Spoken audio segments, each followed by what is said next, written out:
We welcome in the head coach of the Coastal Carolina Chanticleers, Joe Moglia. Morning, Hi, Coach. Mark. Hi, Mark. Hope you're doing well. Congratulations on the exciting win at North Carolina A&T to move to 2-0. Home opener this Saturday against South Carolina State. So we'll talk about them in a second, but talk about the victory against the Aggies, and we'll start moving into questions. Okay, thanks, Mark. We had talked about last week on defense. They've got North Carolina A&T has a good defensive football team. They were ranked 1 in the country against the pass in 2012 and 1 against the rush in 2013. You got to give those guys a lot of credit. They forced 5 turnovers on our part, and 5 turnovers. It's tough to play an away game and have 5 turnovers and still come away with a victory. So I was pleased with the fact that we won the game, but clearly we're not going to win many games if we're going to have 5 turnovers. So we know that, we understand that, our coaches understand that. From their offensive perspective, I mentioned last week that they have a really good running back. That certainly was true. Certainly turned out to be the case. He did a good job against us. And their quarterback is also a very, very good runner. And he kind of hurt us, especially we were able to put a decent rush on him, but he was just able to run around. He could run around for 10 seconds, this guy. And he wasn't a great passer, but he was very effective running the ball. And then with regard to special teams, I think they outplayed our punt team, and I think they outplayed our kickoff team. It was a good football game. It was an exciting football game. And as I said, knowing that we didn't play nearly as well as we could have or should have, we were still able to get the victory, so I was pleased with that. I'm glad to put the game behind us and move on.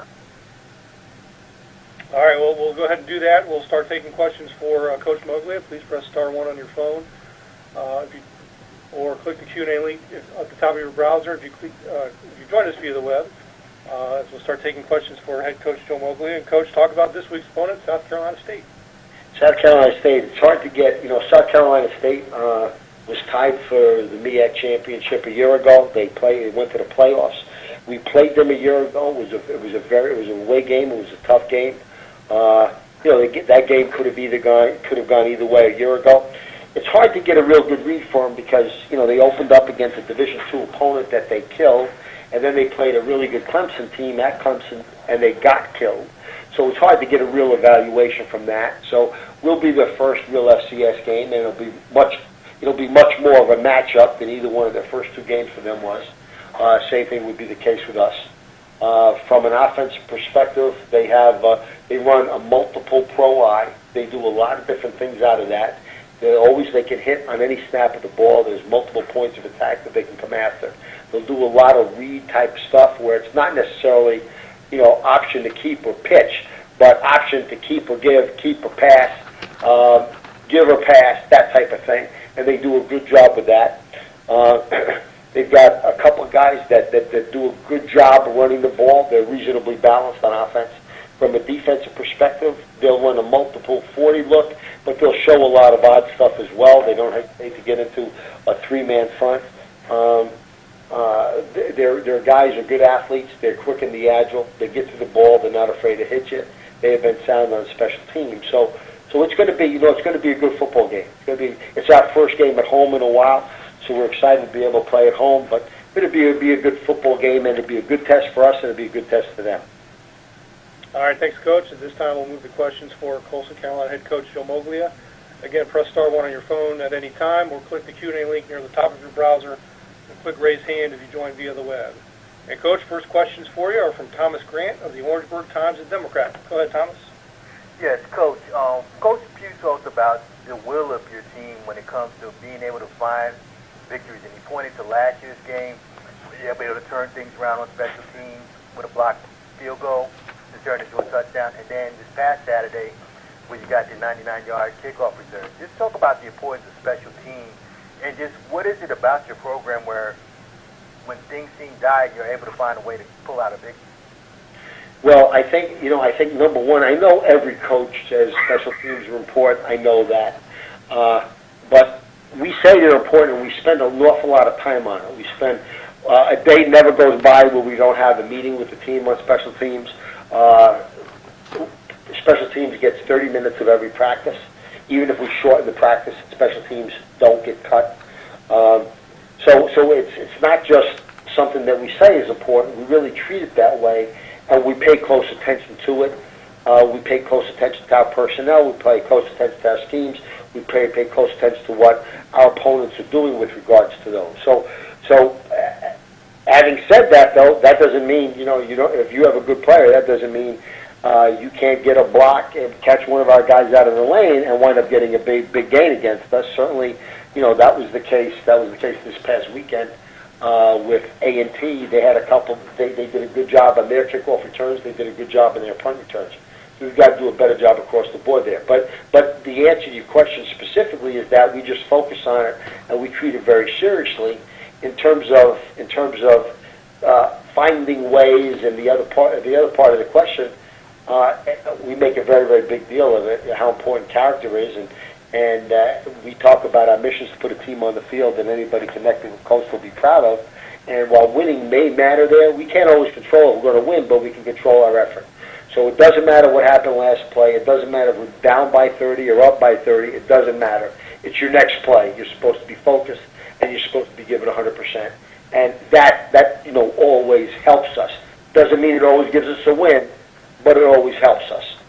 Well, Coach, you've been in a similar situation where you're coming off a tough loss to an FBS opponent.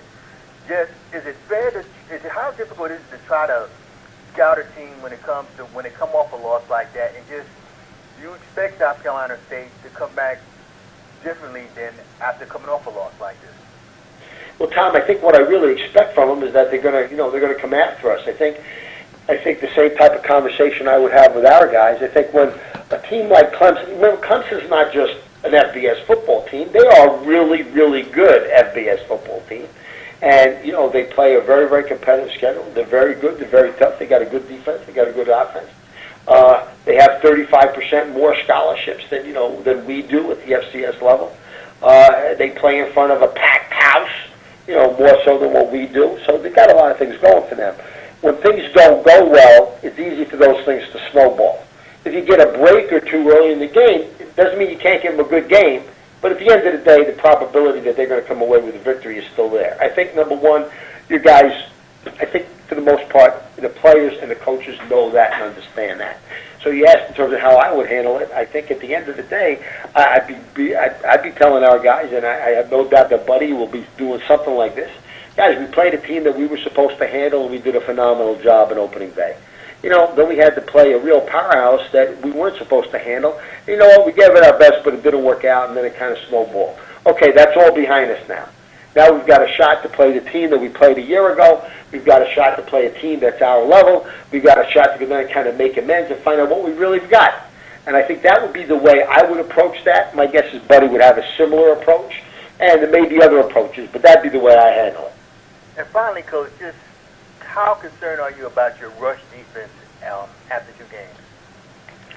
Well, we got to, again, we've got to do a better job with regards to our tackling, and we've got to do a better job with regards to our discipline. So if you're attacking our corner, if you're attacking the perimeter, and we don't have a strong perimeter force, the bottom line is you're going to gain yardage on us. If we're not disciplined and we just blindly start coming up against the run, a team like South Carolina State is certainly going to be able to hurt us by play-action pass. So the 2 things that we're focused on the most is making sure that we're disciplined with regards to our reads and we're carrying out our fundamentals. And I think we could do a better job with that. I think if we do a better job with that, we should improve our effectiveness against the run. Thank you, Coach. Thanks, Tom. Thank you, Thomas. And, Coach, that's all the questions we have for you today, so we'll go ahead and let you go. But thanks for joining us, and good luck Saturday in your home opener against South Carolina State. Thanks a lot, Mark. All right. And that will conclude our teleconference for this week. My thanks to all the media and coaches joining us. Playback of the call and all the coaches' segments will be available later today on BigSouthSports.com. Once again, thanks for joining us, everyone. Have a great rest of the week, and we'll do this again next Tuesday.